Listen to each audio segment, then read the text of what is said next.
Hello everyone, today I'm going to be showing you how I paint my Death Guard.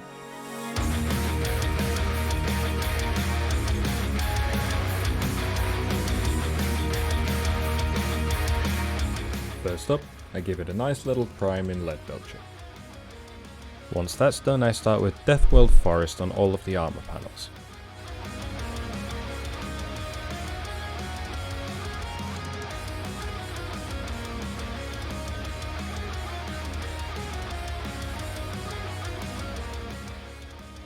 Once that's all ready, I like to add a few blobs of Fire Dragon Bright in areas that could use some rust or damage.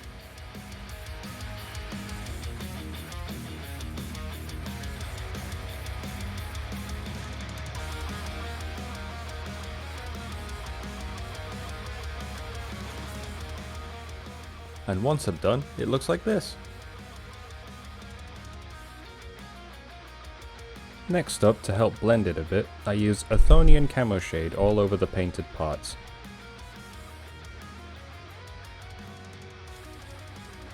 You can be quite generous when using this. After all, it is Death Guard. They're gonna look a little grimy.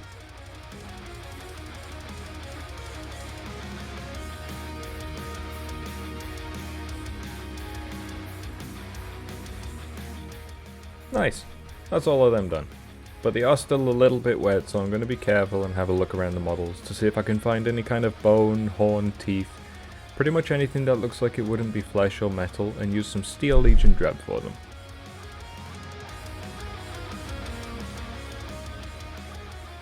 Once I've finished with the Steel Legion drab, I switch over to a thinned down Rhinox hide for a nice accent to the tips of some of the horns.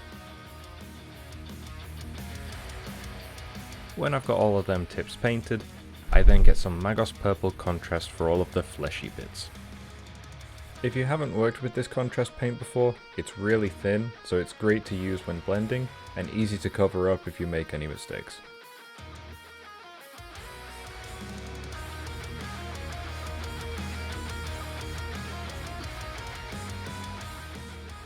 When that's all done, I check all over the model to see where there are any visible wounds or strained fleshy bits, and go over them with a couple of layers of Carroburg Crimson. Using 2 layers of this gives it a nice dark red base for a lighter red we use later to highlight it.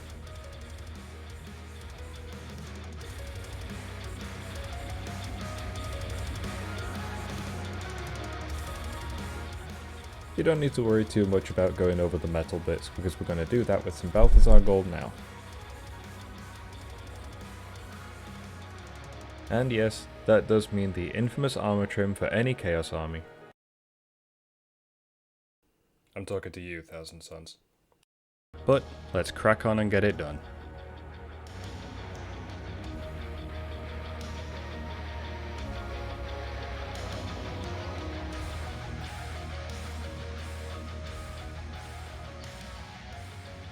Well, that took some time, but now that it's mostly done, I'm going to go over some of the wounds and such with some thinned down corn red. I'm trying to get it into the areas where the dark red colour is to give the wounds a bit more of a contrast. After adding that, I went back and fixed up a couple of parts I missed earlier, but you can see it's highlighted the infected looking parts really well.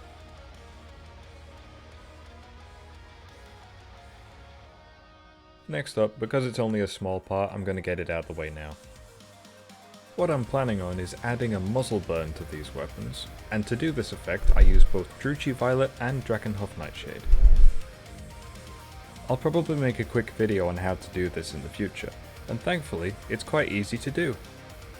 The basic idea is, start with Druchii Violet on the end of the barrels. Once that's dry, stipple on some Nightshade to the tips, and it should give a nice burnt effect.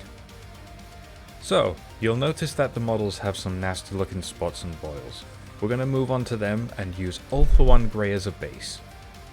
And after that we'll use some Phalanx Yellow to make it pop, and not in the nasty way. The reason we end up using Ultha 1 Grey as a base, even though it is a layer paint, is because it's really good at covering, so it's great for making a base of white to work off of.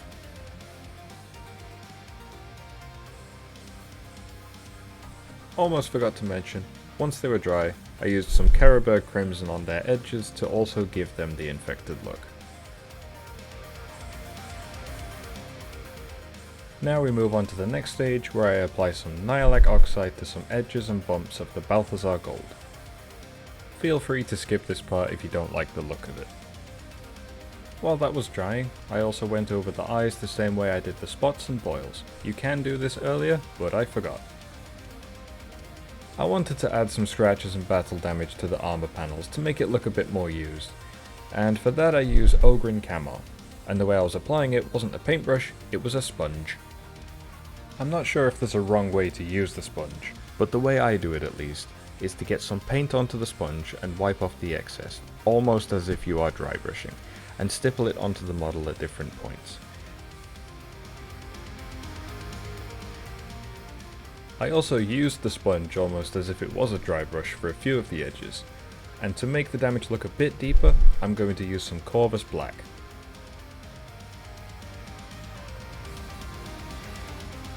Once they were all ready, to help blend in all of the metal, bone and flesh pieces, we get to use some Agrax Earthshade.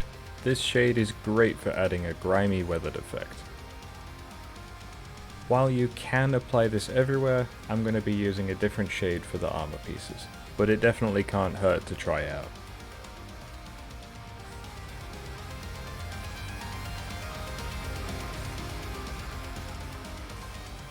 And lastly, I used some Athonian Camo shade again to help blend in the layers of paint on the armor panels.